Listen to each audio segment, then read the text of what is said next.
Hello there, listeners. It's Susie New from the Australian Society of Anaesthetists here, and welcome to episode 77 of our podcast. It's called Australian Anaesthesia, and it's where we talk about all things relevant to anaesthesia in Australia.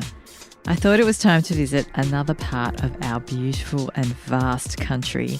This time we are adjusting the theatre lights, get it, and shining them on orange in New South Wales, which is on the traditional lands of the Wiradgeri Nation. It just so happens that we've visited the Wiradgeri Nation in this podcast before, in episode 71, where I chat with Dr. Kate Drummond from Albury-Wodonga. Anyhow, in this episode, I am chatting with ASA member Dr. Charlie Warren, who originally comes from England and has found himself happily settled in Orange. We chat about the bustling food and wine scene there, raising children, and how easy it is to balance work life and life outside of work. Of course, we find out more about the anaesthetic department and what life looks like there as an anaesthetist. Okay, let's take a trip to Orange together.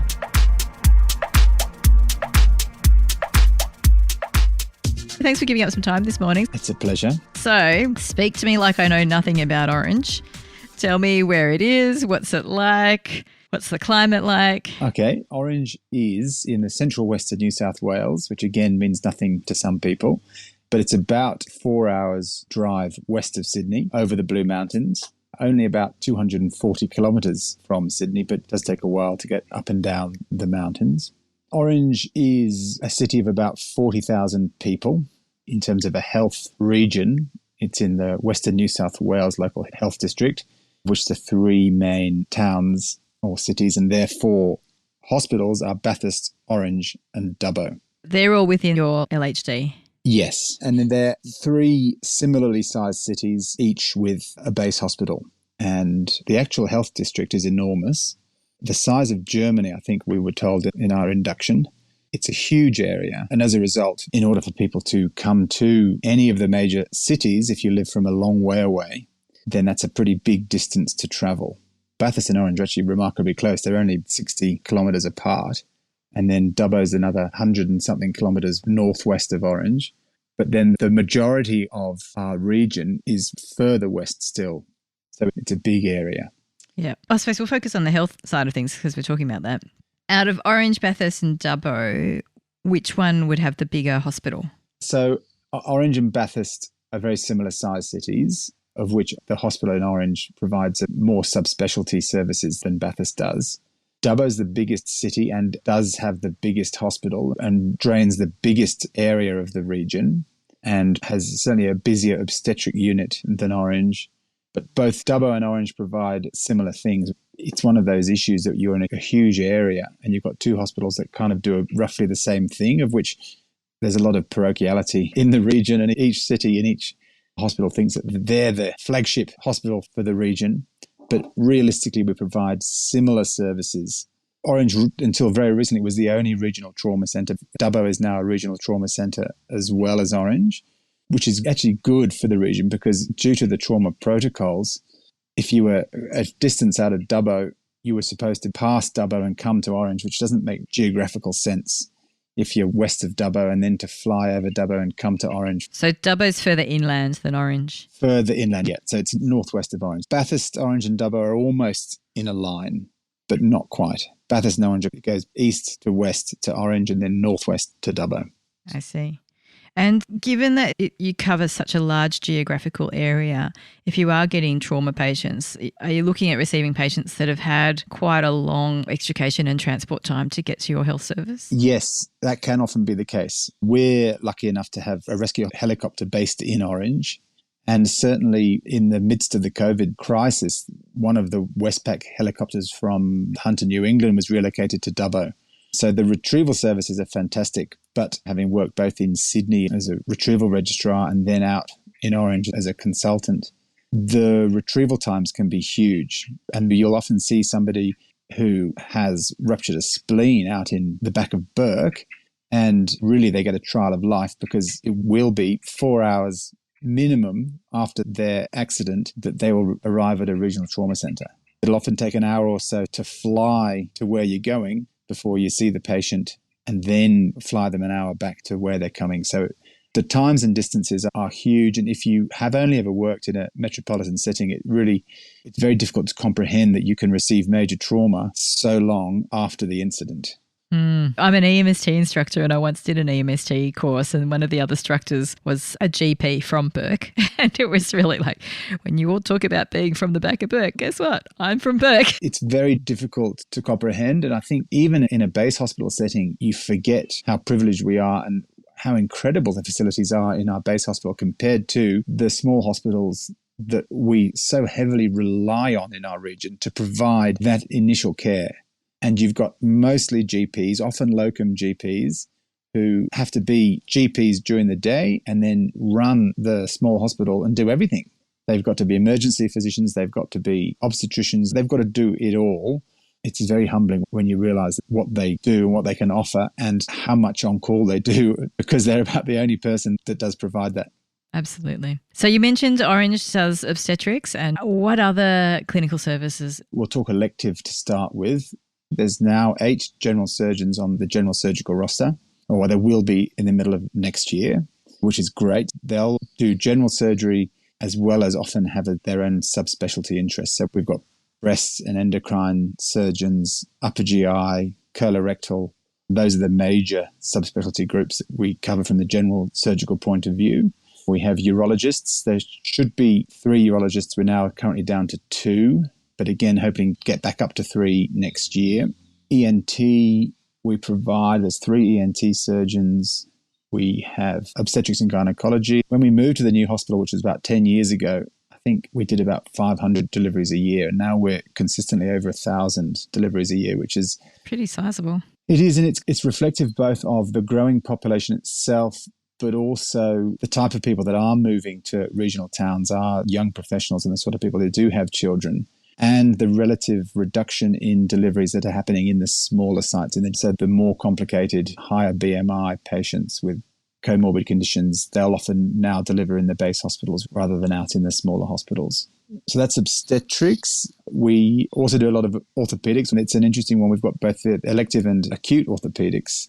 Elective orthopedic surgeons, there's 5 who are based at Orange. And then there's 2 guys based out of Bathurst that then between them, they run the on-call service. So that's a very busy service, and that provides a huge service for over 100,000 people, the acute orthopedics unit. And with one emergency operating theatre, there's a lot of fight for floor space between the emergency general surgery, emergency orthopedics and obstetrics. Is there a perioperative or a pain service in Orange?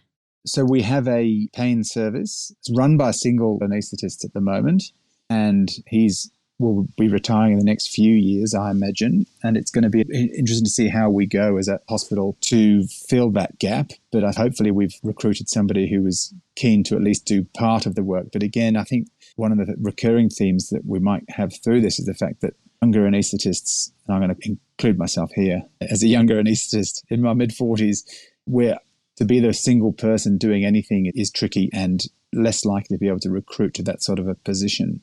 Perioperative service in the department, we have people that have their own portfolios, and one of which would be the pre-admission clinic, which really is our perioperative service. We don't have any provision to provide a dedicated perioperative service in the hospital.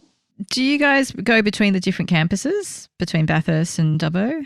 So I think that if I was going to run a utopian district, then we should. But one of the things that I think does need to change is the parochial nature of the hospitals. Whilst I think we officially have an LHD contract, we basically only provide services to the single hospital. And how big's the department in Orange? At our biggest, a couple of years ago, we had 16 on the on-call roster, which was superb.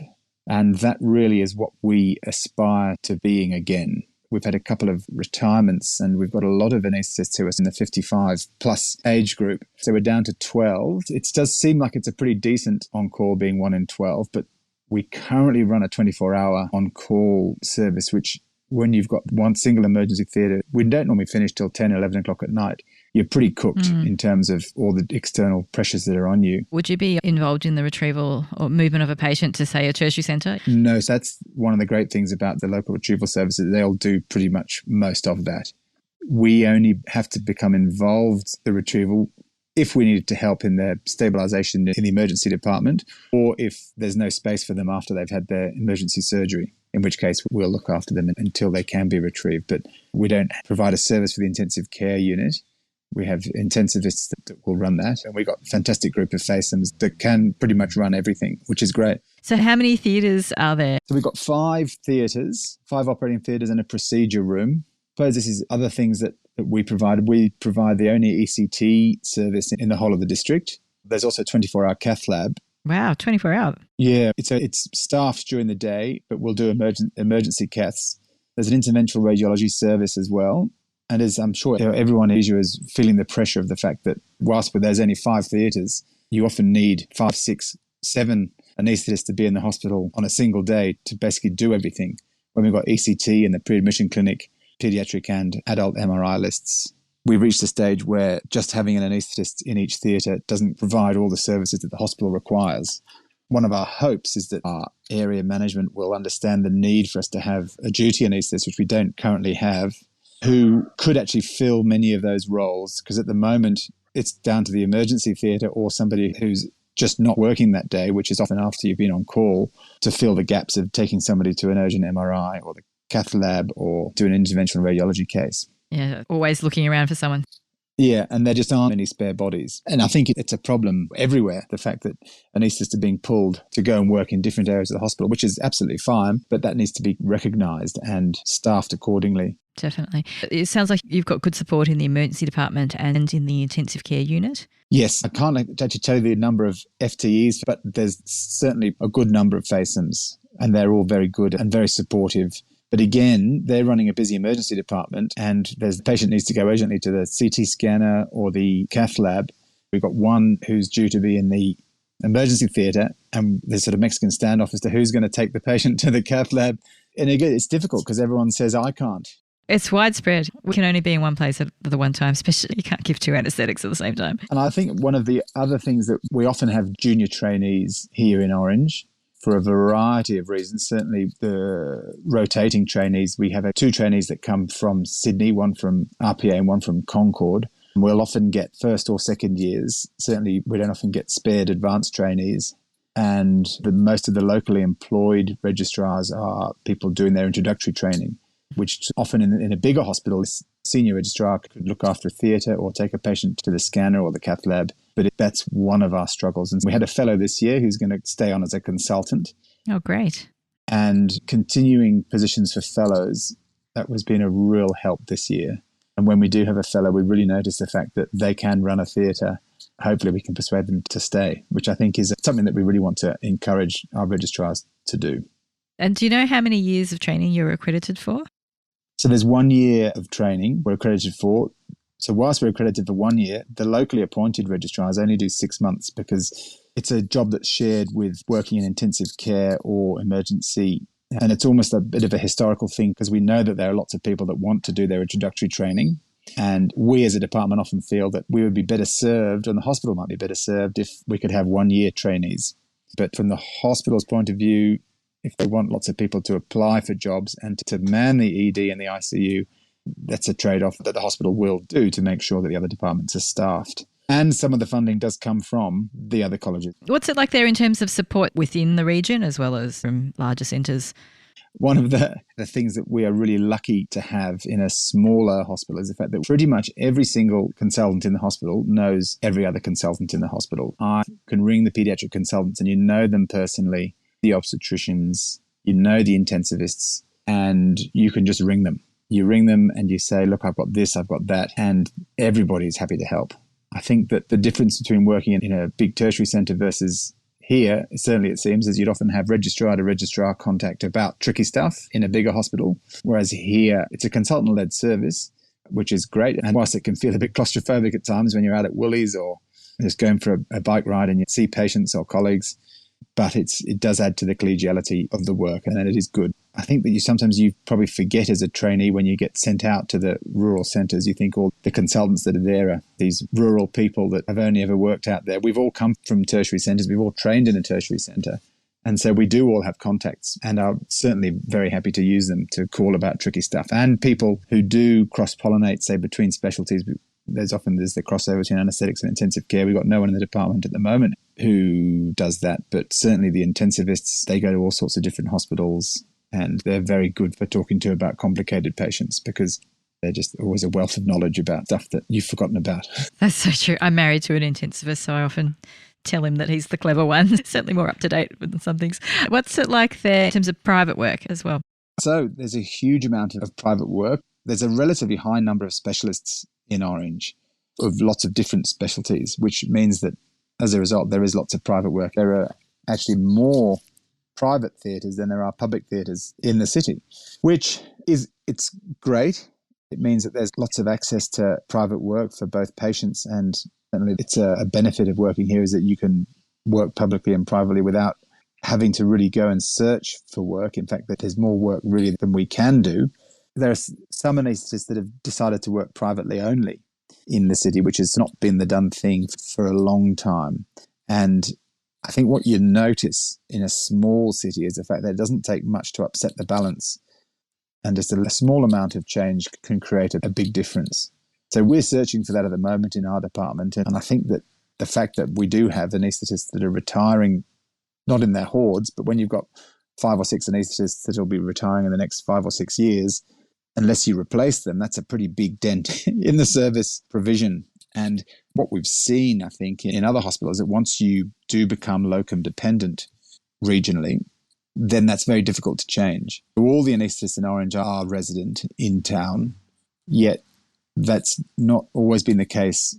Certainly Bathurst, which is, as I said, only 60 kilometres away, it's actually 60 kilometres closer to Sydney, which makes you think it probably should be able to attract people more easily. There's certainly not that many working in Bathurst, and Dubbo's done it. Dubbo with the new hospital development has done well to recruit, but I think that once you rely on locums for quite a long time.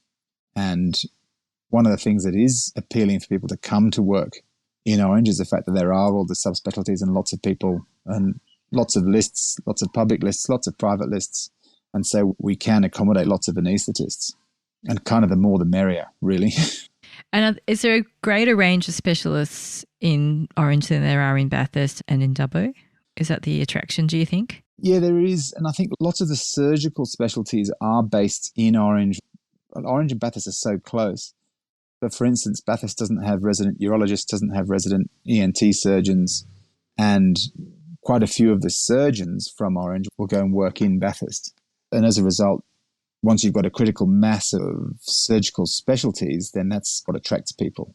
Also in Orange, we get visiting paediatric surgeons. They come from Westmead. We haven't branched out into thoracics or that lot yet. And one of the things actually that we lack, and we're talking about what we do have, the region currently doesn't have a vascular surgeon. So we have relied for a long time on a surgeon who's just retired, who is a general surgeon who did a vascular service. And so they've retired, and you don't have general surgeons who do vascular anymore. That's old school, isn't it? Yeah, so much becoming an endovascular work.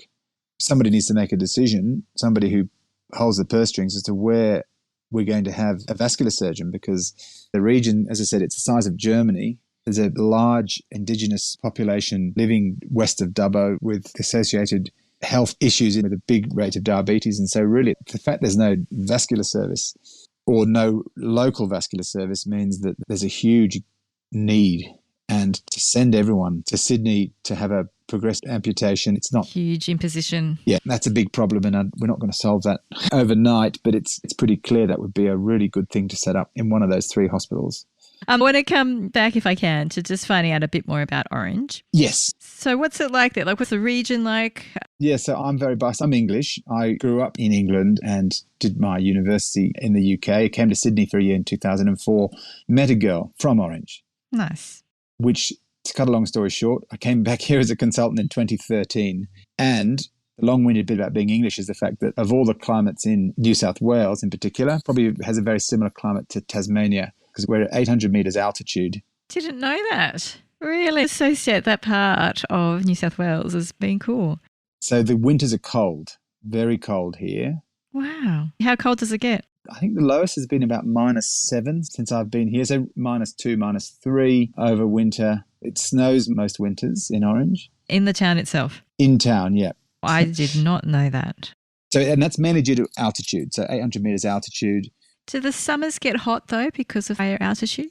Hot-ish. Normally we don't have many days above 30. When we get above 30, we notice it. And because it is at altitude, it cools down at night. You don't have many nights that are hot and sweaty, which is lovely. The autumn and spring, they're the really lovely times. But again, the last couple of years, we've longed for summer because there hasn't been much warmth. The other thing about the altitude is the fact that this is a cool climate wine region. So Orange is gaining a reputation as a food and wine region, which is wonderful. Lots of cellar doors, lots of wineries, and some beautiful restaurants in town. It's obviously an agricultural region. In terms of agriculture, initially lots of fruit, lots of apples, pears, cherries, and then outside of Orange, more farming, as we would know it, lots of sheep farms, cattle, and again, further west, you get the bigger properties and the cropping, and further west still, a lot of cotton.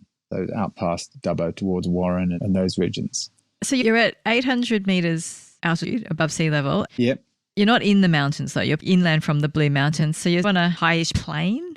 Yeah. Where are you from? I'm from Melbourne. From Melbourne, okay. But I grew up in Canberra, so I appreciate that altitude. So Orange and Canberra, it would be a similar climate, but I don't think it gets as hot in the summer in Orange as it does in Canberra. But again, I think it's all very similar. So if you drive up to the Blue Mountains, if you get past Penrith and go up through the Glenbrook and the foots of the mountains, and then you get to the top, and then it's hilly, and then you go down just a little bit into Lithgow, which is the sort of the first city you hit, and then you're pretty much on a plain all the way through Bathurst and Orange, and then as you go further west from Orange, you descend off the plateau. Imagining it's foresty and rivers rather than big lakes. Yes. So Orange is an interesting city in the fact that it's a ridiculous place to build a city because there actually isn't a river in Orange. So Bathurst and Dubbo have both got rivers, whereas Orange just has creeks, which has meant that we've had no problems of flooding over the last few months. But when it's dry, it does get dry. So we need decent catchment in the dams. There's not much native forest because it's mostly agricultural land. There is quite a bit of pine forest, and then certainly the national park. So for instance, Mount Canobolas, which is just out of Orange, there are some decent sized national parks around, but really the majority of the region is farmland. How do people get to and from Orange? So if I was going to go to Sydney for the weekend, I would drive.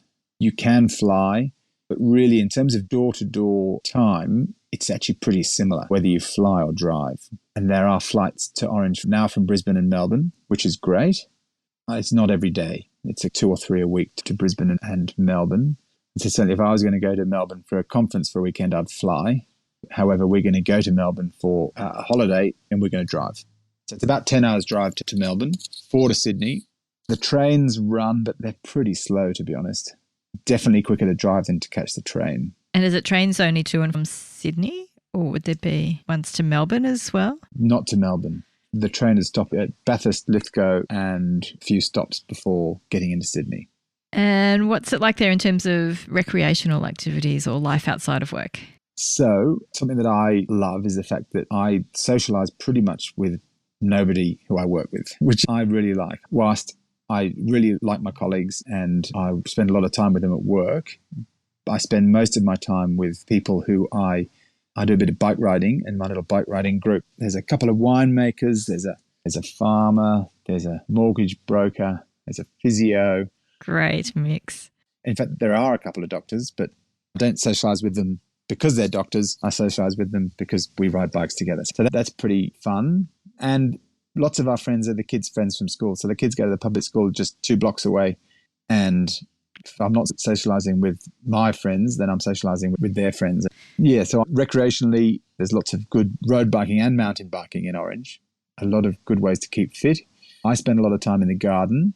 I'm a sort of a veggie grower and pickling and all that sort of stuff, which is good. So we live in town in Orange. There's a in-town, out-of-town divide. But we've hedged our bets and we've actually got a few acres about an hour away where we just go and hang out with a couple of dams and some bush. Oh, nice. Sounds lovely. Idyllic. And my son's just got a motorbike for his 10th birthday, which I know sounds very young. Oh, my goodness. But a good fun thing to do and to get out away from screens and away from people and to sit and have a fire and catch some yabbies and do all that sort of stuff. Beautiful. What's it been like in terms of job for your partner and schooling for your kids? Yeah. So my wife's a social worker and she's a mental health social worker. Oh, gosh, tough job. But there's a big psychiatric hospital, so she works in the forensic mental health sphere. So for her, the sort of allied health front, there's a lot of work in Orange. I think that nowadays you don't often find partners that don't both work. And everybody at the moment, in whatever industry you're looking at, wants people to come and work. And I think that's the same all over town, whether you're a chef or a barista or work in allied health. True. There is a job for you pretty much anywhere you turn up. There are some good industries around Orange for professionals as well. So there's the DPR, the Department of Primary Industries, I think it must have been about 20 years ago, relocated to Orange from Sydney. And so that's brought another big government agency that has a lot of jobs in the region. And to be honest, I think the biggest employer is Newcrest Gold Mine, which is, it's Cadia Mine, owned by Newcrest, which is, I think, possibly speaking out of turn, but it might well be the biggest gold mine in the Southern Hemisphere, and which is a huge employer and provides a lot of wealth for the region. I think that us in the medical sphere, we think the town is based upon the health facilities and all of that. But in fact, I would suggest that the mine brings in more people and more money and more reasons for people to come than we do. But I think that, again, it's a big employer of young people with money, which helps those other industries to work as well. So hospitality and food and wine industries go back to back with having young people employed in the town. And what are the schools like? The schools are good. As I said, we live 2 blocks from the primary school, from Orange Public School, which is wonderful. And the kids walk to school and walk home. And there are 2 high schools, Catholic High School, and there's also Orange Anglican Grammar, Orange Christian School, and Kinross. So the last 3 are the private schools, but there's plenty of high schools and lots of places for your kids to go all the way through their education. And certainly our kids aren't leaving Orange for their high school education. Not yet anyway, but I see absolutely no reason to send the kids away. I think that in the past, lots of people would have sent their kids away to boarding school. Yes. I went away to boarding school when I was little. That's why my mum says I left England and came to Australia. So I'm pretty happy to have the kids educated close. And certainly we will definitely encourage our kids to go away to university. You can go to university here in Orange. There's the CSU have got a campus here, and they've actually just opened a medical school in Orange, which is fantastic. And I think that there's a lot of political charge to debating how to get doctors out into rural areas. But I think that it's difficult to convert somebody at the age of 25 or 30 to come and live in the country. But if they're from round here and you can educate them locally, then I think that'll go a long way to getting people to come and work in this part of the world, which I think that a shameless plug for working here. The fact that, as I said, the kids can walk to school, I think I spend half an hour in the car a week. Wow. I certainly spend longer on my push bike than I do in the car, which is a really nice thing to do. Very envious. Yeah.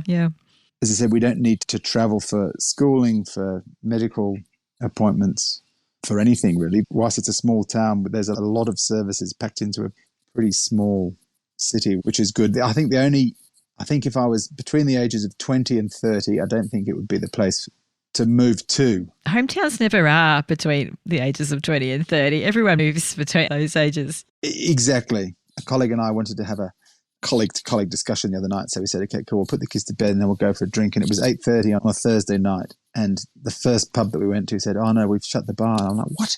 It's 8:30 on a Thursday night. And I've been here for 10 years. I should know that.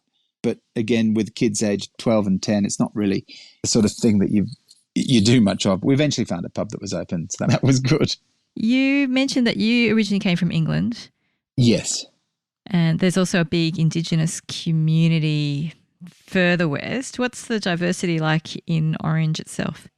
My wife's got a good view on this, having grown up. She grew up in Orange, and when she left aged 18, and she's a social worker, so she's leftward leaning, she was very happy to see that when she came back as a 30-something parent that Orange wasn't quite so white and middle class. I would still say Orange itself doesn't have a huge Indigenous population, but it's certainly more multicultural than it was, but it does not reflect the populations that are in our metropolitan areas. Just thinking back to my daughter's year 6 graduation, very much majority of little white faces looking back at you. But my father-in-law, he's been now in Orange for 60 odd years. He's certainly said that he was relieved to see that Orange Public School does reflect more the population of Australia in general than it did when my wife was at school. But again, it's a pretty slow process. And I think that certainly when we have the patients, particularly the older patients, can still sometimes, when we have registrars that look different to them, it's something that I find very, very challenging. I like to see myself as a relatively modern human. And when you see a 70 or 80-year-old not wanting to really listen to what's being said to them because it's coming from an Asian or an African nurse or doctor, you find it's a pretty challenging situation to be in. Still happens in Melbourne too, I've got to say. Okay. But it's one of those things, because I grew up in, as I said, in England. I was from regional England, down in Dorset, down in the southwest, and very similar challenges. I'm this white, bald male that has never been presented with a challenge of being, even though I've come the whole way around the world, it's a very strange feeling when people who are Australian get spoken to in a way that's different to me. And I find that challenging. It's not very common, but it happens. Yep, exactly. Yeah. Well, look, Charlie, this has been a really wonderful conversation. It's been really wonderful getting to know you a bit better. Is there anything else that you want to say either about Orange or working regionally? I kind of want to plug and say, come and work in Orange because it's a really lovely lifestyle and you can eat at lovely restaurants and educate your kids in the city and ride your push bike a lot and make me work less on call. That'd be great. But I feel that'd be a little bit strange of me to be begging for more people to come when actually there are other cities more in need of us. But is there anything else for me to say? I think one of the things that I have loved about living and working in Orange is the fact that because I don't spend so long getting to and from work, I'm able to take part in community things. So, for instance, I can help out at the school P&C. I coach the kids' cricket team, all that stuff that I think, whilst if I lived in a city, it doesn't mean that I couldn't do any of that. It means that when I finish work at 5:30, I can be at the cricket nets at 5:40, which is the time that we're supposed to start. I think once you've been here for a while, you totally forget how wonderful it is to finish work and be doing whatever you want to be doing 10 or 15 minutes later. And it means that particularly at the private hospitals that often don't have resident night staff, it means that you can go in the middle of the night if you have to. You don't have to pack a bag and drive an hour or an hour and a half in some cases. And so that is one thing that I absolutely love. And whilst I on purpose don't work every hour that I possibly can, the fact that I'm not in the car for 6 or whatever hours a week means that that's 6 hours a week for me and the family, which is fantastic, and I love it. Yeah, I think many of us would love that if we could have it. Well, you can bring your husband and yourself. Orange would welcome you. Thank you. Thanks for the invitation. We might take you up on that. Oh, lovely. Thank you. Oh, well, it's been wonderful chatting with you. Thank you for giving up some time. Thanks, Susie. Thank you very much. Well, I hope you enjoyed hearing about Orange as much as I did. It really sounds like a great place to live, and I also get the impression that there are plenty of jobs there. So if you are feeling a little bit tempted, then feel free to let me know. My email is podcast@asa.org.au, and I can certainly pass your details on. If you do happen to have itchy feet, then the other place you could look is on the Australian Society of Anaesthetists positions vacant or locum page. We've got jobs posted there from all around Australia and New Zealand, and every time I look at that page, I see new jobs being posted, so it is being updated all the time. Of course, I'll put a link to that page as well as a link to episode 71 where I chat with Dr. Kate Drummond from Albury-Wodonga in the show notes. And yes, my email will also be there too in case I can help with an introduction or two. In the meantime, I hope you are staying warm as we winter here in Australia. Once again, thank you for listening, and I hope you're staying safe and well out there, wherever you happen to be.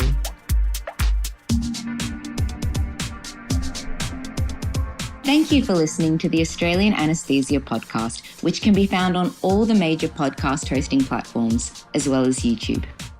This podcast is produced by the Australian Society of Anaesthetists and hosted by Dr. Susie New with music created by Dr. Mark Seuss.